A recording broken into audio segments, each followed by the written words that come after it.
Mesopotâmia, a terra entre rios. Fica entre os rios Eufrates e Tigre e já foi considerada o berço da cultura. Há mais de 2.500 anos, uma metrópole imensa se ergueu no coração dessa região, a Babilônia.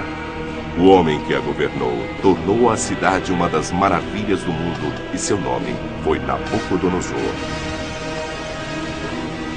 As estruturas construídas pelo rei do Eufrates se tornaram mitos, como a imensa Torre de Babel, que encantaria várias gerações futuras.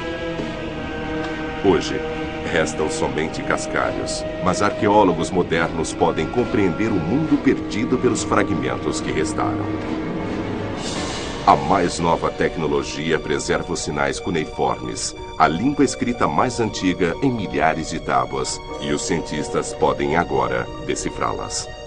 As imagens podem trazer a cidade perdida de Babilônia de volta à vida, e com ela vem uma compreensão maior de Nabucodonosor e da cosmologia dos babilônios.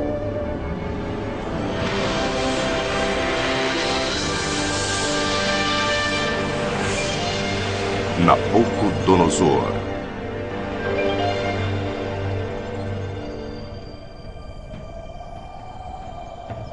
A redescoberta do mundo de Nabucodonosor começou há 100 anos no Líbano.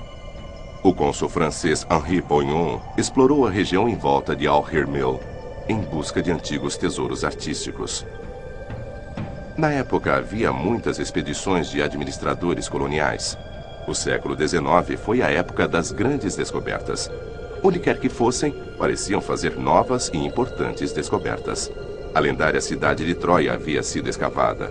E hieróglifos egípcios puderam ser decifrados, e num dia quente de outubro, Henri Boillon fez uma descoberta que mais tarde seria aclamada como uma sensação arqueológica. Boillon trabalhou na hipótese de que o vasto império da Babilônia se estendera até este ponto às margens do Mediterrâneo, e ele descobriu a prova.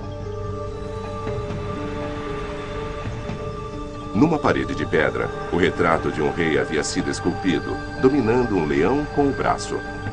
Segundo a inscrição, era Nabucodonosor, rei da Babilônia. Sob a fraca luz do dia, Henri Boillon conseguiu tirar uma foto formidável. Esta era a pintura mais antiga de Nabucodonosor que havia sido encontrada. O relevo em pedra desgastado pelo tempo une mitos e lendas antigas.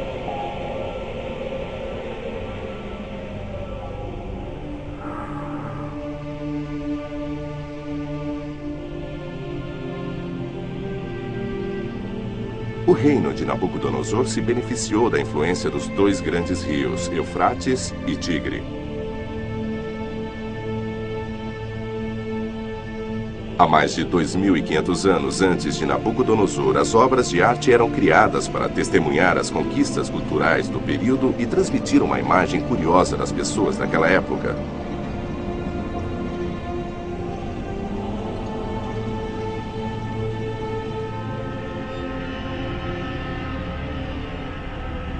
O povo sumério criou uma cultura inteiramente nova, anunciada por um desenvolvimento revolucionário. A invenção da escrita cuneiforme 3.000 anos antes de Cristo e o crescimento cultural que resultou da invenção de uma língua escrita atingiria seu auge no vasto império da Babilônia de Nabucodonosor.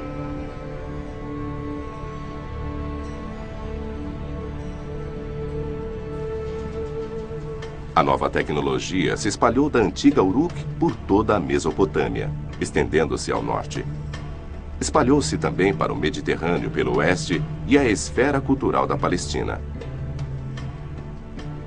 O reino de Nabucodonosor se estendia até o Egito e Jerusalém, um autêntico império.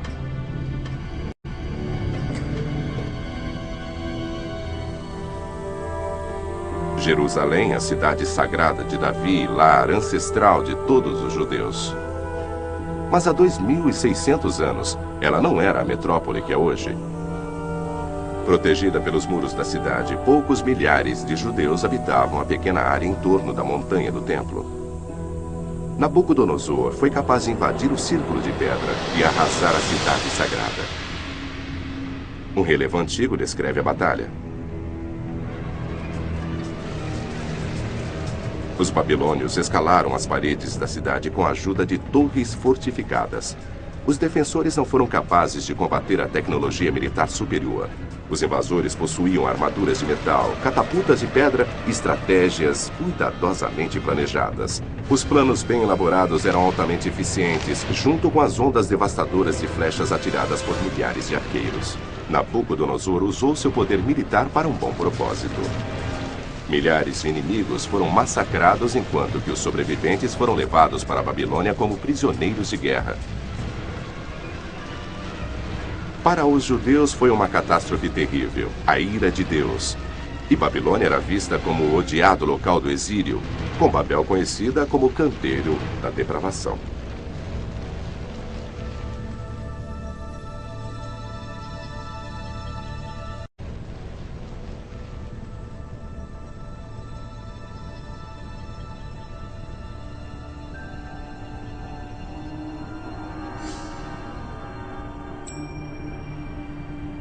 Atualmente, os restos da Babilônia podem ser vistos no Iraque, mas no início do século XX, tudo o que podia ser visto da antiga metrópole eram alicerces e cascalho.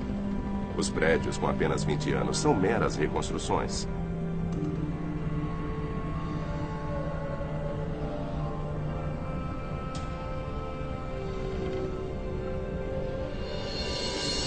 Mas esses edifícios criativos proporcionam algum conceito do esplendor e glória da antiga cidade que foi lar de 1 milhão de habitantes.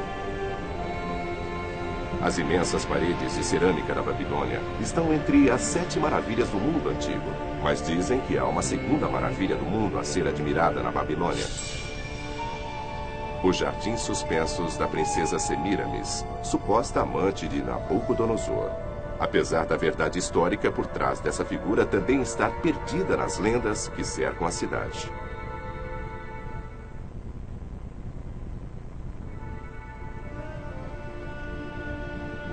O historiador grego Heródoto, que acredita-se ter visitado Babilônia 100 anos após a morte de Nabucodonosor, foi uma das muitas pessoas capturadas pelo governo.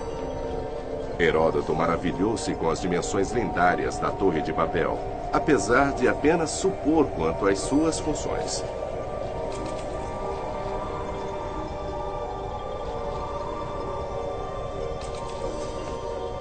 Ao tentar descrever o local, ele deixava a imaginação correr solta ao entusiasmar-se com a cidade de ruas de 16 metros de largura, paredes com 25 metros de espessura e uma área urbana que se estendia por 96 quilômetros.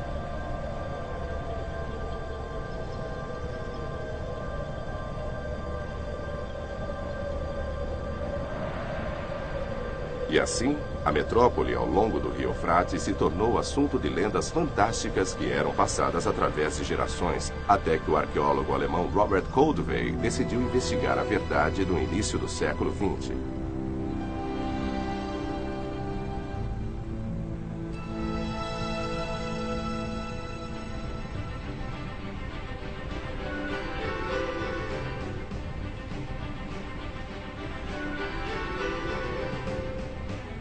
Quando Koldewey chegou ao provável local da antiga cidade da Babilônia, tudo o que podia ser visto eram pilhas de cascalho cobertas de areia do deserto.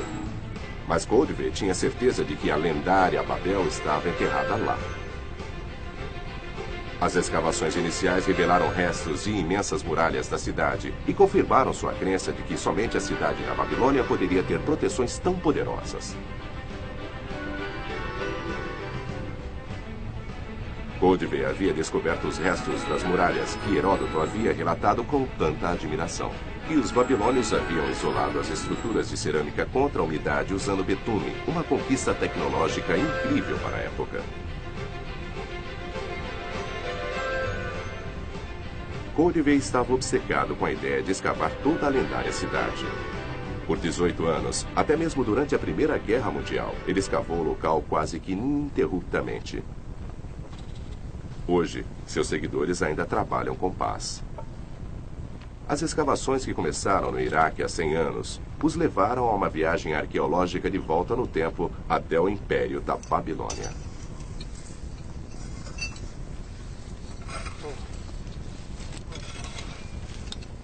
Em Sipar, a 50 quilômetros das escavações de Coldveig, a equipe havia descoberto uma nova sensação arqueológica.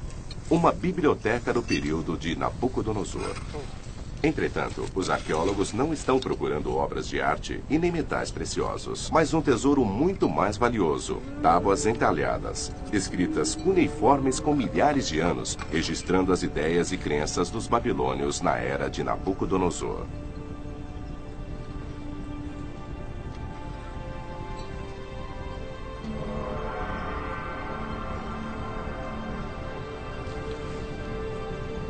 Os arqueólogos desenterraram mais de 300 tábuas de argila, textos valiosos descrevendo rituais e costumes, mitos e política. A biblioteca de Sipar é literalmente um tesouro de conhecimento, mas antes, o conhecimento tem de ser decodificado. Decifrar um texto como esse é uma corrida contra o tempo, pois peritos em escrita cuneiforme, como o professor Sommerfeld, do Museu de Bagdá, observam as antigas tábuas de argila se deteriorarem diante de seus olhos. Apesar das tábuas de argila serem menos suscetíveis às devastações do tempo do que pergaminhos, assim que são desenterradas, as variações de temperatura e umidade costumam fazer com que a argila se desfaça em um período de tempo muito curto. E então, as histórias da vida na Babilônia se transformam em pó. As inscrições proporcionam relatos detalhados da vida no Império Babilônico. Entre os achados está o registro de um acontecimento que mergulhou o povo em medo e terror há 2.500 anos. Um eclipse da Lua.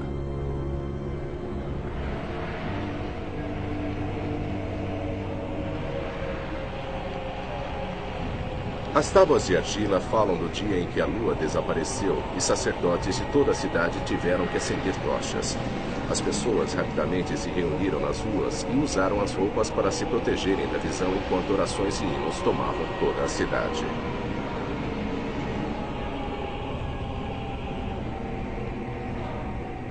Os soldados do rei mergulhavam as mãos na argila escura e espalhavam em todo o rosto, cobrindo-se inteiramente. Somente assim poderia a lua, que os babilônios acreditavam ser um deus chamado Sin, ser acalmada. Aí então o deus estaria preparado para mostrar seu rosto à raça humana mais uma vez.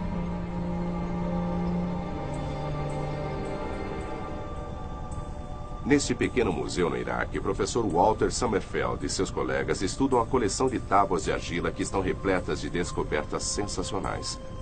As inscrições desgastadas são verdadeiros tesouros de exploração arqueológica, pois esclarecem um pouco sobre a civilização perdida da Babilônia. Esses povos, os sumérios, babilônios e assírios, eram escritores compulsivos. Eles mantinham um registro de tudo que podia ser preservado em texto, cartas, histórias da vida diária e também todo o conhecimento científico disponível na época. Literatura, mitologia, astrologia, tudo que sabemos sobre eles chegou até nós através das tábuas de argila. E até agora já descobrimos 1 milhão delas. Talvez na região em volta do Iraque possa haver mais 100 milhões enterradas no solo. E só uma pequena parte dos textos que já encontramos, cerca de 25%, foi decifrada. Com tantas tábuas de argila contendo tanta informação, não é de se espantar que arqueólogos queiram preservar o legado de Nabucodonosor com a ajuda da mais alta tecnologia.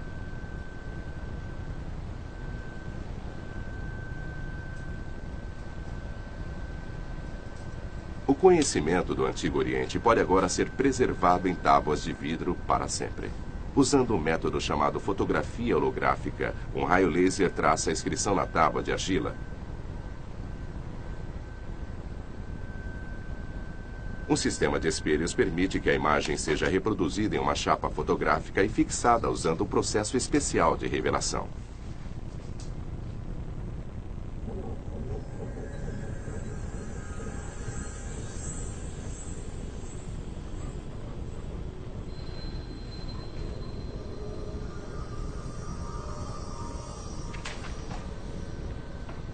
A tecnologia holográfica foi desenvolvida no Instituto de Física da Universidade de Münster.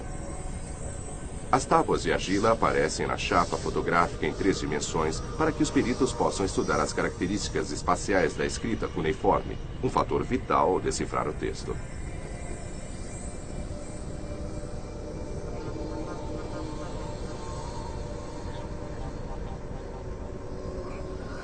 A resolução da imagem do holograma é tão detalhada que até símbolos individuais dentro do texto podem ser examinados sob o microscópio sem danificar o original. E o holograma também pode ficar disponível na internet, e assim equipes de decodificação podem trabalhar simultaneamente no mundo inteiro.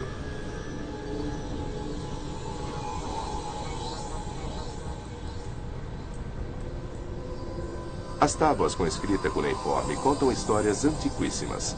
E agora, a sabedoria da antiga Babilônia pode ser apresentada nas telas de computador da atualidade.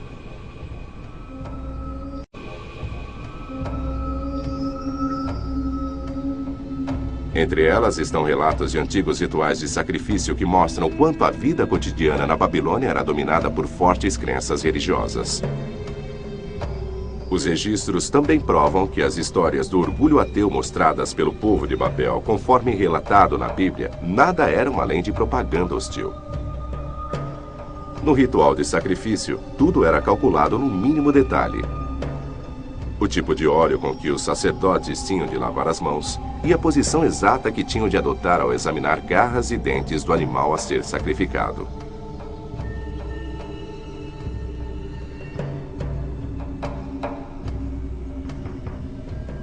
O sumo sacerdote tinha de colocar uma corrente feita de lã vermelha e pedras coloridas em volta do pescoço quando a lua aparecia.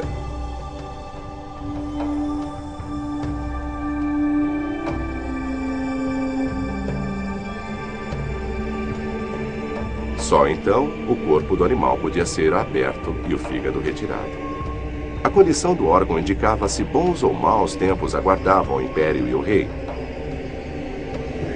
Acreditavam que todo o futuro deles dependia de como o fígado do animal era interpretado.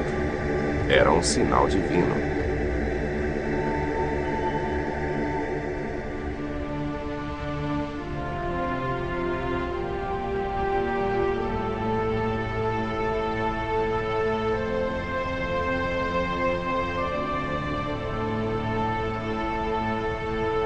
Há 100 anos, Coldevey escreveu que a cultura antiga da Babilônia foi enterrada por um manto de areia movediça. E até hoje, peritos estimam que milhares de textos ainda estejam escondidos sob o solo da Babilônia.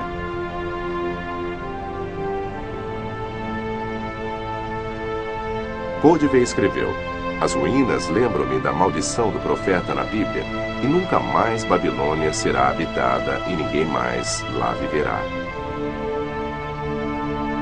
A maldição bíblica realmente se concretizou, e Coldevey poderia ter imaginado que 100 anos depois, novos métodos seriam desenvolvidos para esclarecer o mistério da Babilônia, incluindo foguetes.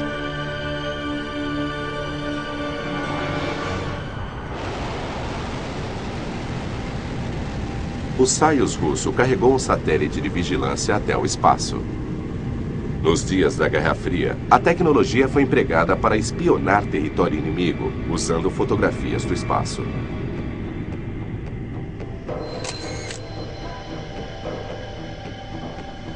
Quando a nave voltou para a Terra, havia 150 fotos de satélite a bordo. Entre elas, havia uma de uma área de 32 graus ao norte e 44 graus a leste. Território iraquiano. Moscou, prospecto de Leningrado, 47, outrora quartel-general da inteligência militar soviética. Com o fim da Guerra Fria, as fotos de satélite que foram usadas para espionar inimigos agora estão disponíveis para fins de pesquisa.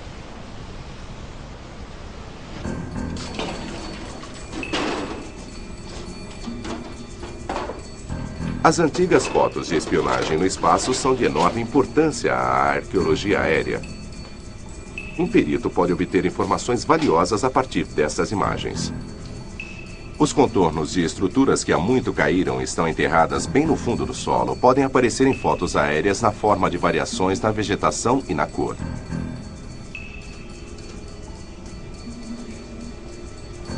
Essa tecnologia permitiu o estudo de uma pequena área captada pela câmera do satélite a 270 quilômetros de distância, a antiga Babilônia.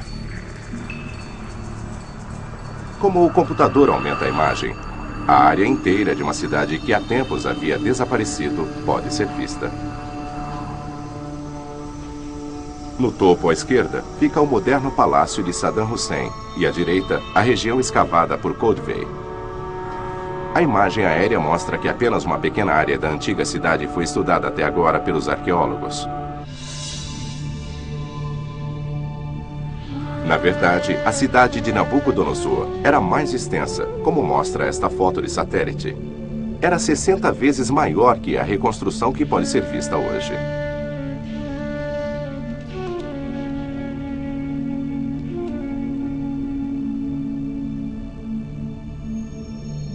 E do ar, um contorno pode ser visto claramente. A forma de um prédio que foi destinado a se tornar uma lenda, a Torre de Babel. Hoje, tudo o que pode ser visto é um fosso. A imagem aérea indica que a estrutura foi levantada sobre uma base quadrada. Então, todas as reconstruções feitas por pintores medievais eram simplesmente produtos da própria imaginação. A Torre de Babel não era uma torre redonda, mas uma estrutura quadrada erguida sobre plataformas, com provavelmente 100 metros de altura. A grande estrutura que encantava a imaginação das pessoas através dos tempos. A Torre de Babel, mais do que a própria cidade, se tornou símbolo da arrogância desenfreada que veio antes da queda.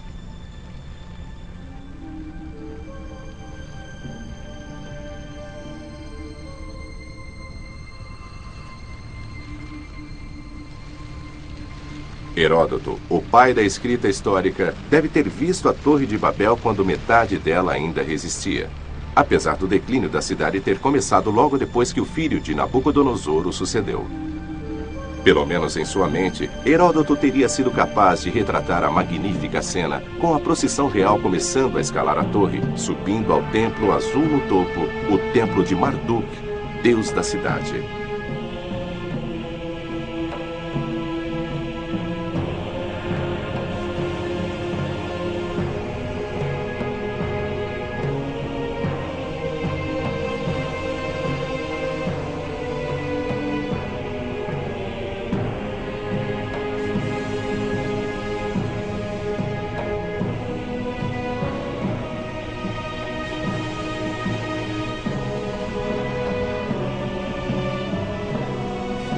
Heródoto relatou que subir ao templo de Marduk significava subir aos céus e às estrelas.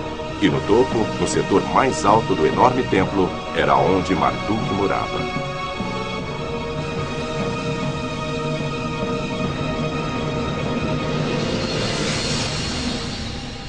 Heródoto deixou a imaginação correr solta e escreveu que, em uma cama dourada, jaz uma Babilônia virgem, consorte do Deus, e de tempos em tempos, o próprio Deus aparece. Marduk, o regente divino, o grande Deus da Babilônia, o Deus que sabe tudo, que vê tudo.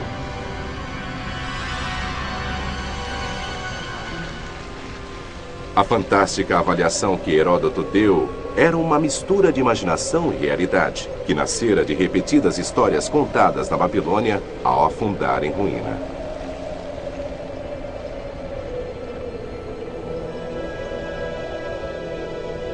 Poucos restos do templo babilônio elevam-se hoje.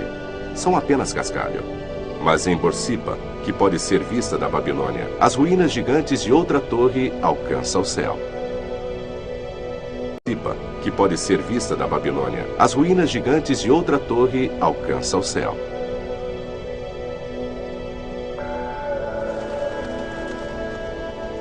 Peritos acreditam que essas torres não eram apenas complexos de templos, mas também pontos de observação para os astrônomos babilônios estudarem os movimentos das estrelas.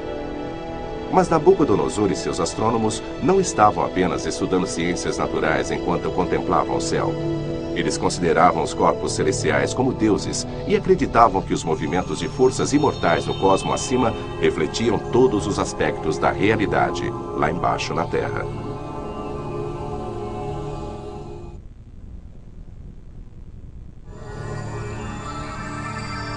Os astrônomos babilônios na era de Nabucodonosor usavam imensos complexos de templos como pontos de observação para estudar os movimentos das estrelas. Mas eles não estavam apenas estudando ciências naturais, pois acreditavam que corpos celestiais eram deuses e que o comportamento das estrelas, Sol, Lua e dos 5 planetas conhecidos na época serviam para compreender o futuro da vida na Terra.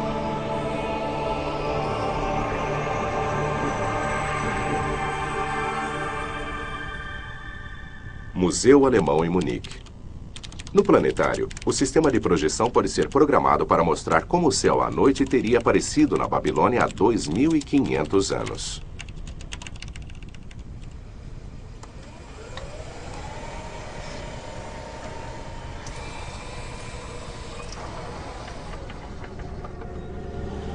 No céu artificial do planetário, milhares de estrelas aparecem como teriam aparecido ao próprio Nabucodonosor.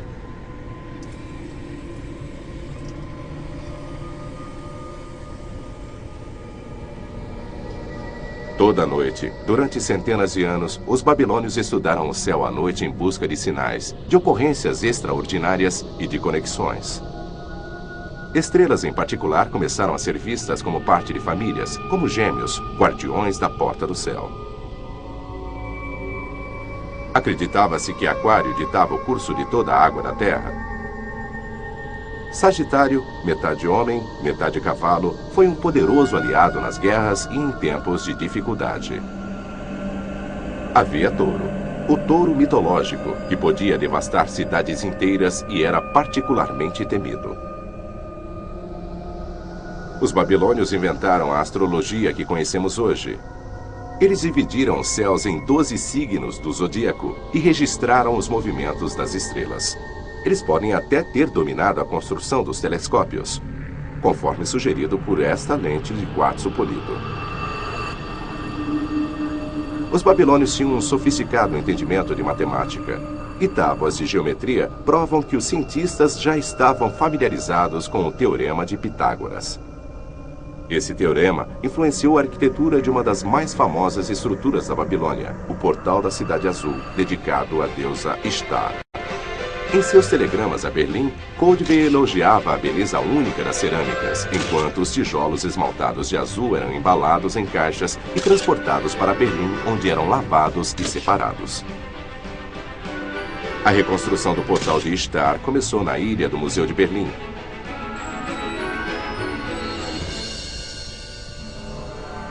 Após 2.500 anos e uma viagem de 5.000 quilômetros, o grande portal da cidade de Nabucodonosor estava terminado, e com ele, muitas pinturas de animais em um estilo bastante típico da arte babilônica.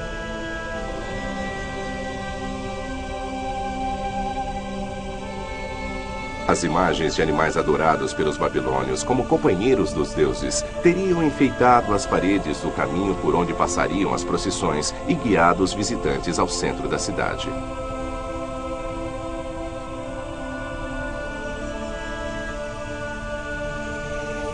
E que impressão irresistível as cerâmicas azuis devem ter deixado naqueles que entravam na cidade dos milagres vindo do calor do deserto.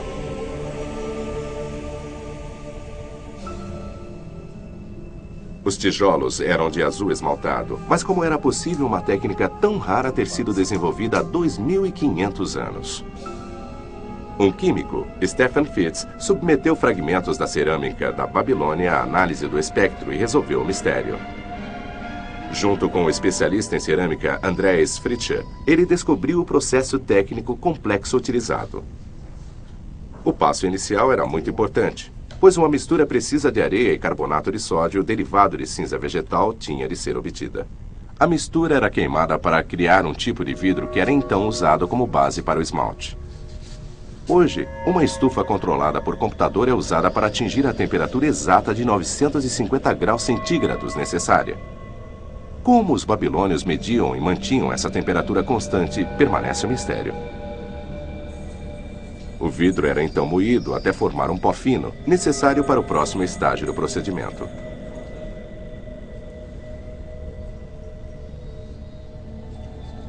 Quantidades minúsculas de cobalto e óxido de cobre eram acrescentadas ao pó.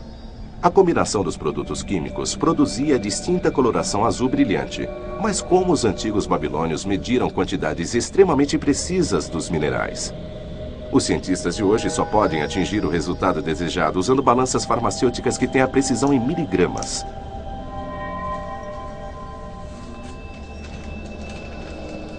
O Dr. Stephen Fitz acrescentou então água destilada para transformar o pó em líquido cremoso, que é o esmalte final.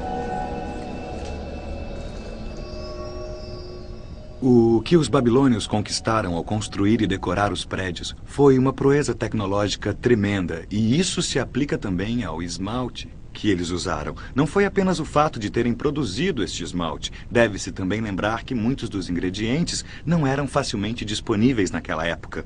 Uma grande parte tinha de ser importada de países que ficavam do outro lado da Terra. Em termos contemporâneos, o que eles realizaram foi realmente grandioso. O esmalte era então pintado no tijolo.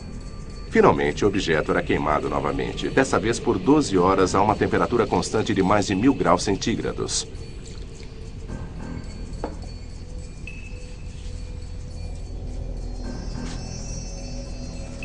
Os babilônios eram mestres nesse processo de esmaltar tijolo, e em escala imensa. Só o portal de Ishtar foi coberto com mais de 20.000 tijolos. Isso deu a ele um azul brilhante, reflexo do céu acima.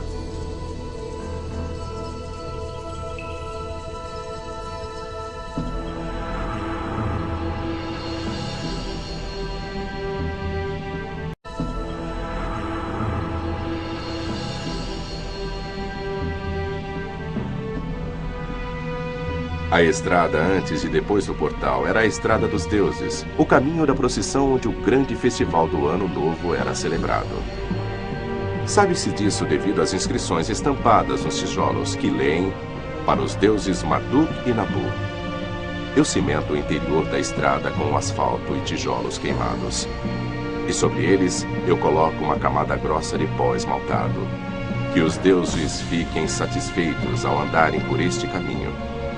Nabucodonosor estampou essa mensagem em milhares dos tijolos usados.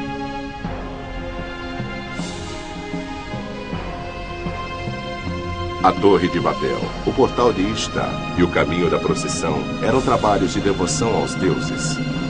Eram orações do povo imortalizadas em pedras. E a colocação de cada alicerce era também um ritual preciso. Todas as comidas que forneciam sustento para a vida, óleo, leite, cerveja e tâmaras, tinham um profundo significado religioso quando reis e sacerdotes preparavam o solo para um prédio sob o olhar dos deuses.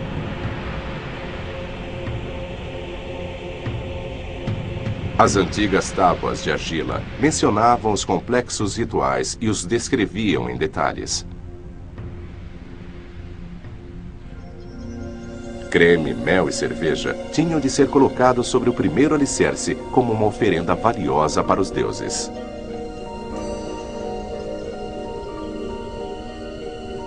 Estatuetas de argila queimada, enviadas dos deuses, eram colocadas na pedra sagrada, cada uma delas segurando uma lança de metal na mão como símbolo do poder divino.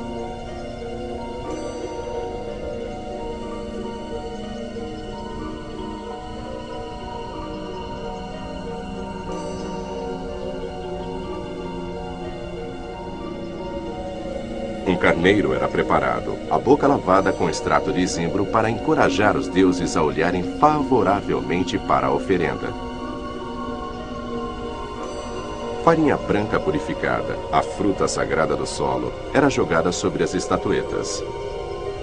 Isso assegurava que crescimento e prosperidade cercariam o prédio a ser construído. Então as estatuetas eram enterradas no solo, o lugar que logo suportaria o peso da nova estrutura. Muito depois do prédio ter caído, as estatuetas usadas na cerimônia sobrevivem até os dias de hoje.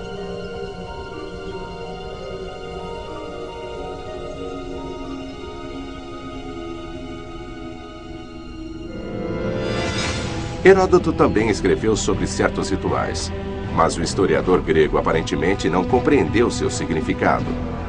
Apesar de ter sido há muito tempo, a cultura mágica da Babilônia havia desmoronado em ruínas muitos anos antes de ele viajar para a cidade.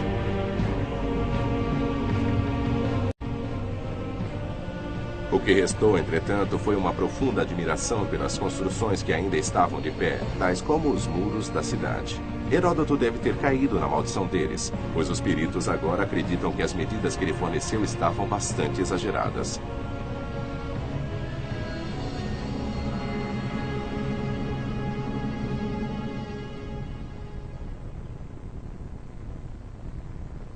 Os cientistas adotaram novos métodos para testar tais teorias.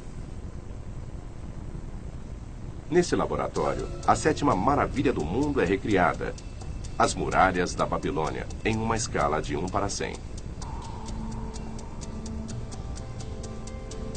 Cortadores a laser tornam possível perfurar buracos 1000 por vez e traçar com precisão o contorno da superfície dos muros dos tijolos e cerâmica unindo-os. Nunca antes a Babilônia foi recriada com a ajuda de tecnologia tão moderna.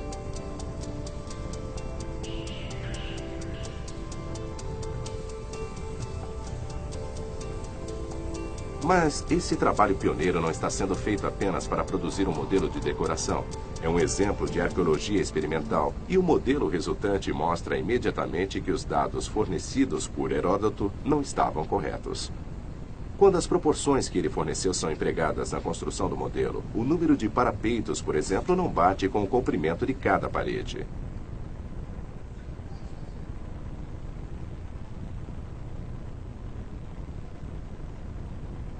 As muralhas da cidade não se estendiam por 96 quilômetros, como Heródoto disse, mas por cerca de apenas 19, exceto pelas estruturas maiores, as casas de tijolos da metrópole tinham apenas 1 ou 2 andares.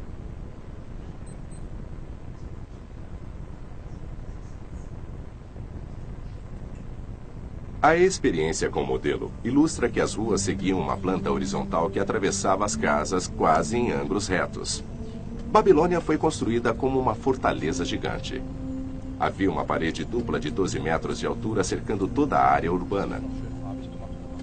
O professor Frommer e o fabricante de maquetes Bernd Kammermeier estão convencidos de que, com a tecnologia militar disponível na época, a cidade teria sido invencível. Os babilônios e suas casas modestas teriam tido uma sensação de absoluta segurança e um forte sentimento de orgulho pela cidade.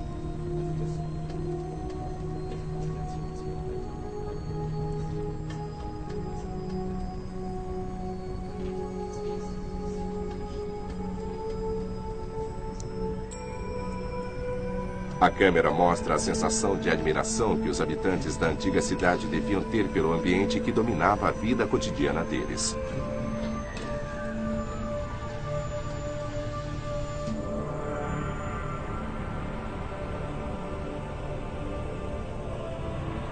Há 2.500 anos, não havia nada no mundo comparável a esta imagem.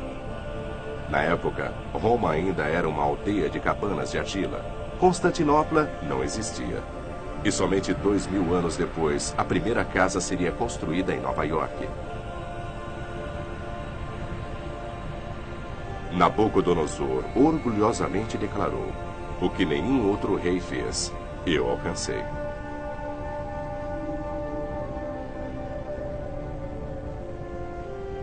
O professor Walter Sommerfeld, da Universidade de Marburg, especula como as pessoas que viviam nessa metrópole celebravam os festivais religiosos.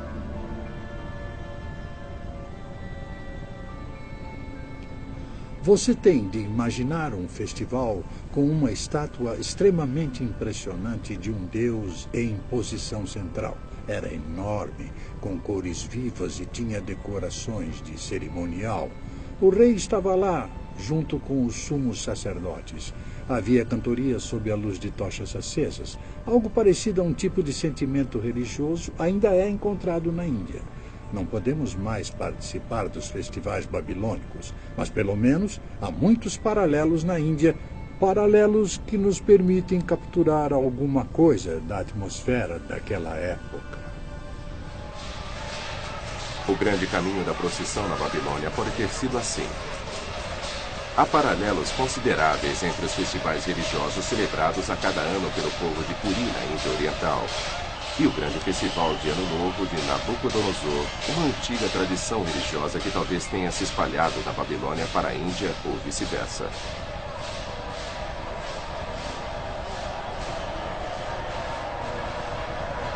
A comparação das celebrações na Índia com relatos escritos em antigas tábuas de argila é certamente impressionante.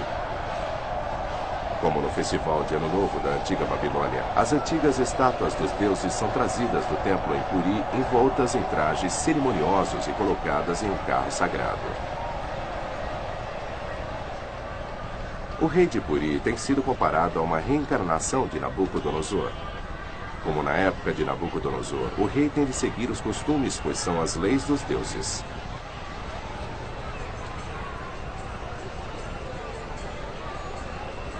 Assim como Nabucodonosor fizera, ele tem de limpar o carro em um ritual. Esta cerimônia religiosa serve para tornar legítima sua lei e para renovar a ligação entre rei, Deus e o povo. Toda a população é envolvida no eufórico ritual.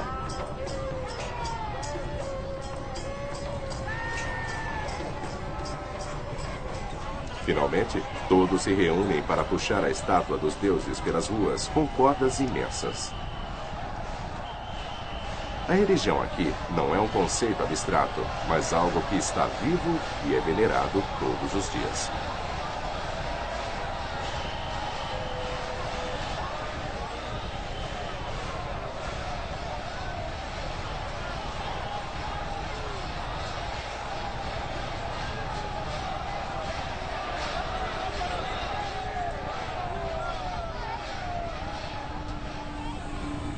O alvoroço febril da rota da caravana em Puri é um retrato moderno dos rituais antigos de 2.500 anos atrás na Babilônia.